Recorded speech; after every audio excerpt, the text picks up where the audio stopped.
Ready?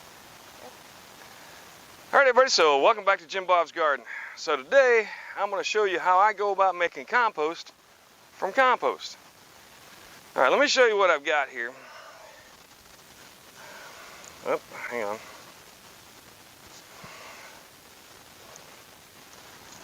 So, if you look, this is the nice, beautiful compost that I get out of my garden. Now, I have a lot of pine right here, so I do get a lot of the pine in, the needles in the compost, but that's okay. But it's a nice, fine compost. Does a fantastic job in the garden. There's literally no to very little sand at all in here. This is all from biological material that's broken down. And then if you look, like right here, you can see little tiny bits of charcoal up inside here. I'm getting more as we go along. But if you look over, like here, you can see pieces of the charcoal that I put into the compost.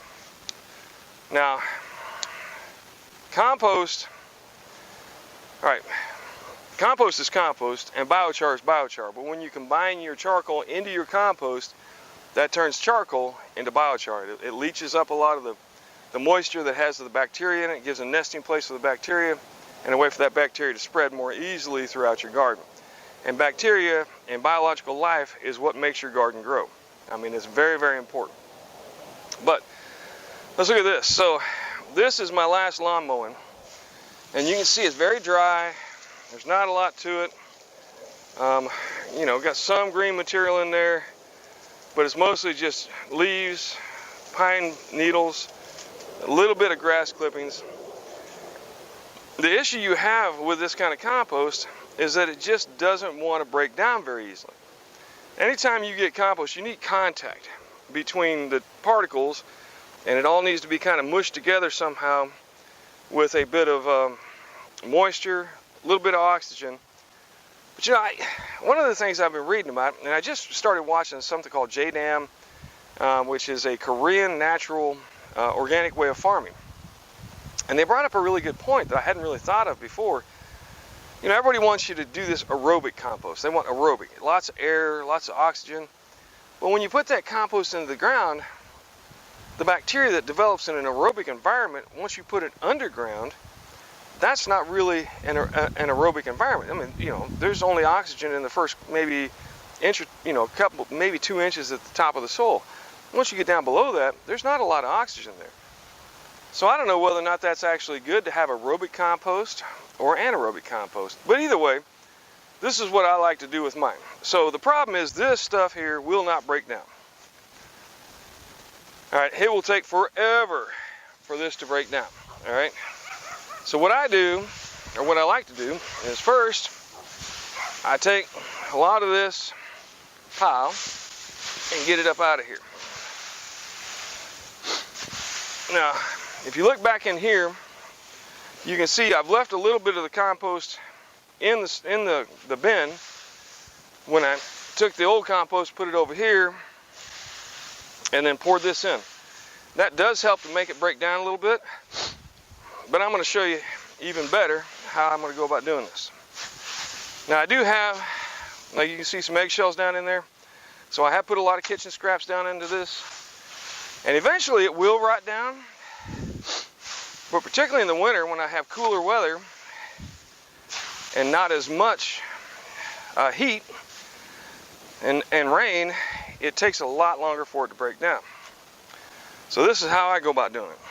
All right, first off, right here what I got is my bucket full of cardboard. Now I like to soak it, and then what I do is I'll take it, tear it up, and toss it in. Now, you're saying, well, I mean, really? Is that good? I think it adds a lot of material. It does add to the bulk. I believe the cardboard, because it is, previously a wood product, helps feed your compost, feed your soil, and it's an input that comes from outside of my garden. Now, what kind of cardboard do you put in here? I put any and all of it. Now, some people believe that's a bad idea and that it adds dyes and such that, you know, are not natural. But it seems to me like if it's a food product box, it probably has a biodegradable or a neutrally non-poisonous ink on it and glue, because otherwise it could get into the food and cause issues. Now, I don't know that for a fact, but either way, I follow a guide that I got from David the Good called Compost Everything. Now, one of the things here in Jacksonville that's happened here recently is because of the pandemic and the, you know, people not getting paid like a lot of people think they should, they basically closed down our recycle. So that means that none of this would get recycled. All of it would be trash, go into a landfill somewhere anyway. And I just feel like I can use it better here. It will rot down, and even if it doesn't really improve the soil, which I believe it does, it will actually be a sustainable means of getting rid of the cardboard pieces. All right, even like paper towel rolls, toilet paper rolls, all of that. And I will tell you from experience, it does break down. Don't have an issue with that whatsoever. All right, and in fact, if you look over here, let me just get a handful. You can see that this is shredded paper. So like junk mail and stuff like that I don't feel like I need to keep, I'll shred it all up. We got a crosscut shredder, shreds it into really nice fine pieces, and that will also break down into the compost. There are several bags of that in that other compost that I have over here, and it's all broken down. So let me go ahead and tear up the rest of these cardboards that I got soaking, and then we'll come back to the next step. All right, so I got a pretty good layer of cardboard down in there. Now, if I had greens, any kind of green material right now that I wanted to compost, now would be a really great time to put them in. In fact, I do have this stack right here. Well, hang on, I'll wait. I want to chop it up with a machete before I put it in. So I want to show you this. Over here about a week ago, I put a lot of this marigold up underneath some of this compost. Now, marigold has some thick stems, and it's kind of hard to break down, but you can see that a lot of that has actually broken down except for the thicker stems.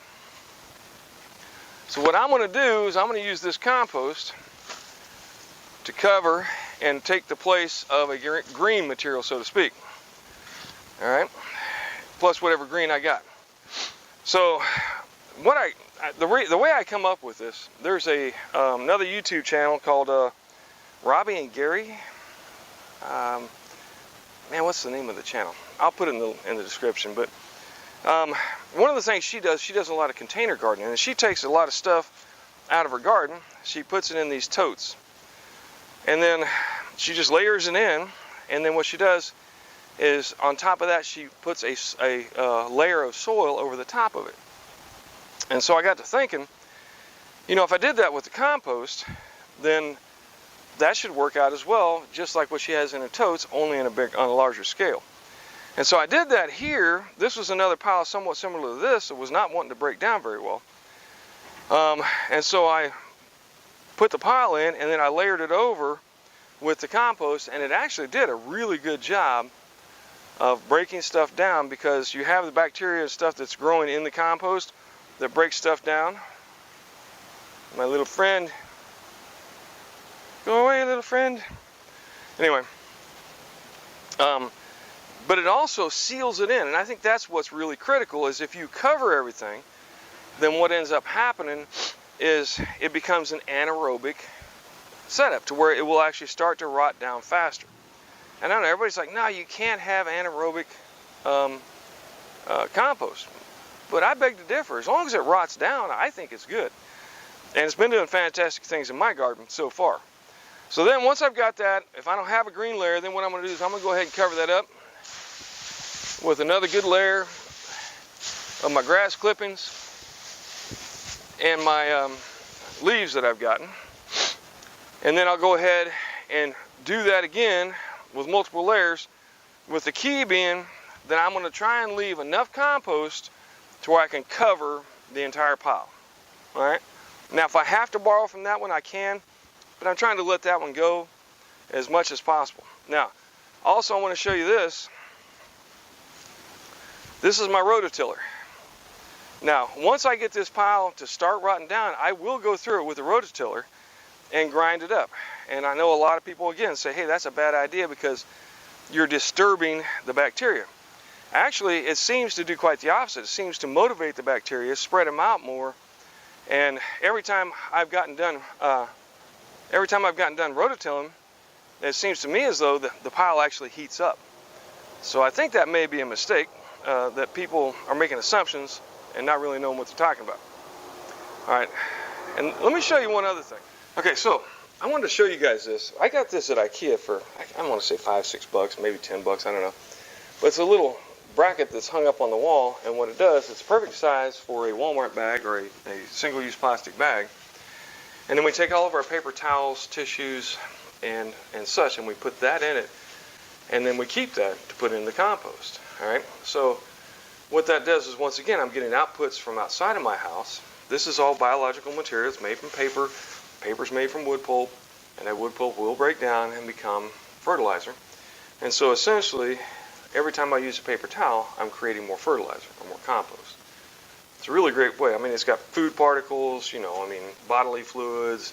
Once in a while we pick up a bug or two, things of that nature all get put up in here, and that helps, once again, to grow the volume of compost that I grow. So, I highly recommend getting you one of these. It's really nice to have. You can hang it on a wall somewhere, and then you just put a plastic bag in it. Here, I'm going to grab a plastic bag. And we've gotten to the point, because we use reusable bags, but every once in a while, we'll actually go and get plastic bags, so I can use them for trash bags, and also to collect my paper towels. They work really handy in this particular item. It's the perfect size. Boom. Anytime I use a paper towel, and the whole family knows that all paper towels and tissues all go into this basket instead of the trash. Okay, so another thing about leaves is leaves are so dry. So I try and soak them down really good. Get as much moisture in there as possible. And then what I will do is I will come around from time to time with the hose, and I will put it on jet, and I will basically inject water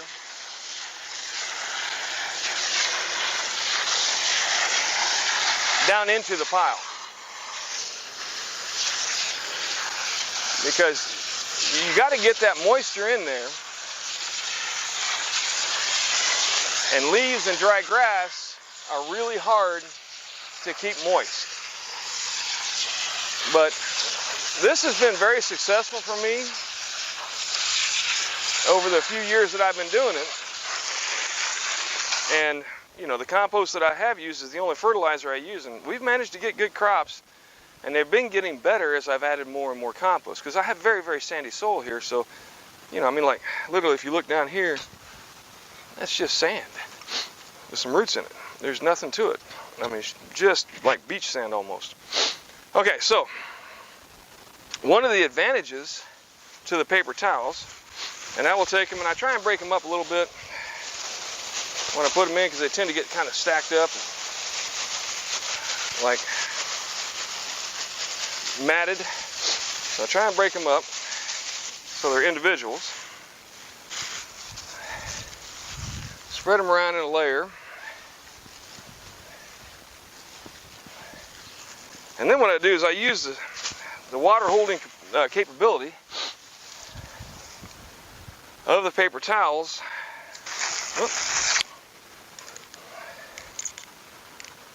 to create like a water reservoir. All right. And once again, bacteria need moisture to grow. So if I soak these down real good, they will hold on to that water.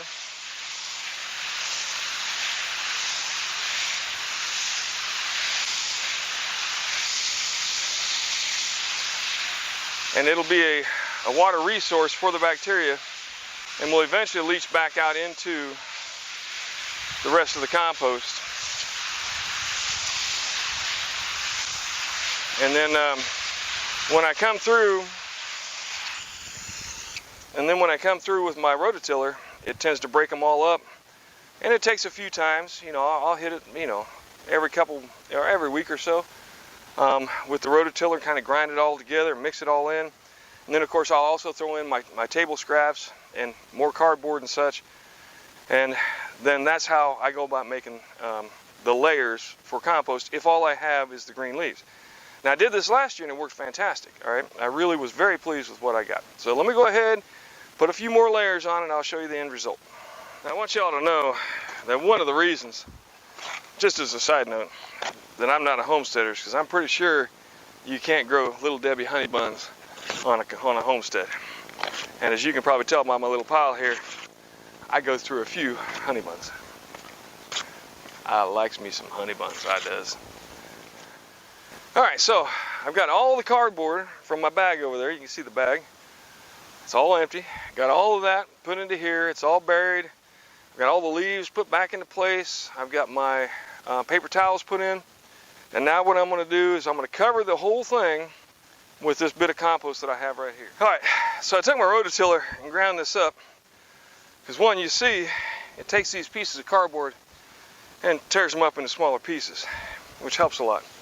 Plus, it'll make it easier to get this up on here. And oftentimes you'll find that you'll get some roots that grow up into your compost bin itself. And so it kind of grinds them up as well, mixes them into match. So by doing that, helps loosen it up, make it a lot finer, make it more composty looking compost. Now, some of you may say, man, you can't be doing that. You're using carbon. Yeah, well, I use carbon to go get my groceries. I use carbon to do a lot of things. Now, I also have a whole bunch of trees to help get rid of a lot of that carbon. So it sounds like I don't care. Yeah, I don't. I mean, I'm all about trying to do the best we can for the environment. But I'm also a firm believer that we have technology, and to say we should never use it again is ridiculous. That's just my opinion. Flame me if you want, but you won't change me.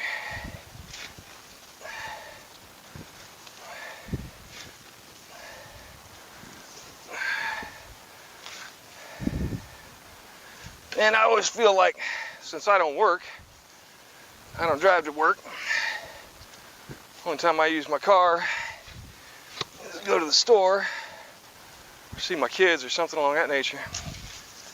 So the gallon of gas that I use for probably about 3 to 4 months on my compost and various other things back here is a gallon of gas well spent.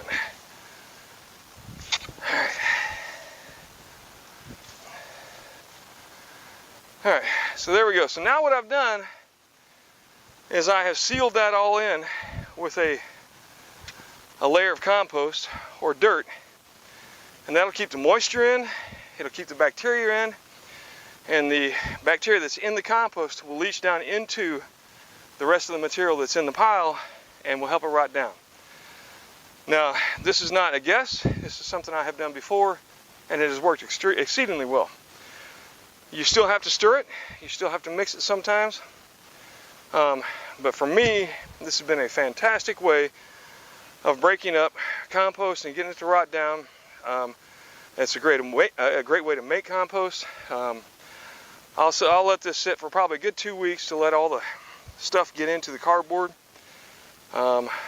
Maybe a little more if it doesn't rain, or if I don't get out here and water it enough. But I'll let it rot down for a good long time, and by the time I need this in the spring, that will be all nice, pretty compost, just like what you see there. I'm also going to, if you point it back that way, if you kind of see the dead pile of bushes back here, all of that's going to be converted into charcoal. And all of that charcoal will also go into this compost pile to make it that much sweeter. All right, so this is how I use compost to make compost. I highly recommend it. It's a great way to go. Speeds up the pile, particularly here in the fall when it's, you don't have the temperatures and the humidity that you have during the summertime here, so it doesn't rot down as fast. That will improve, and if I come out here in a couple of days, it'll be nice and hot on the inside from the bacteria work. All right, so that's how I do my compost from Compost. I appreciate you all stopping by. Do me a favor, give me a like and a subscribe if you like what you saw, and if you think maybe you'd like to see more. All right, otherwise do me a favor, grow something.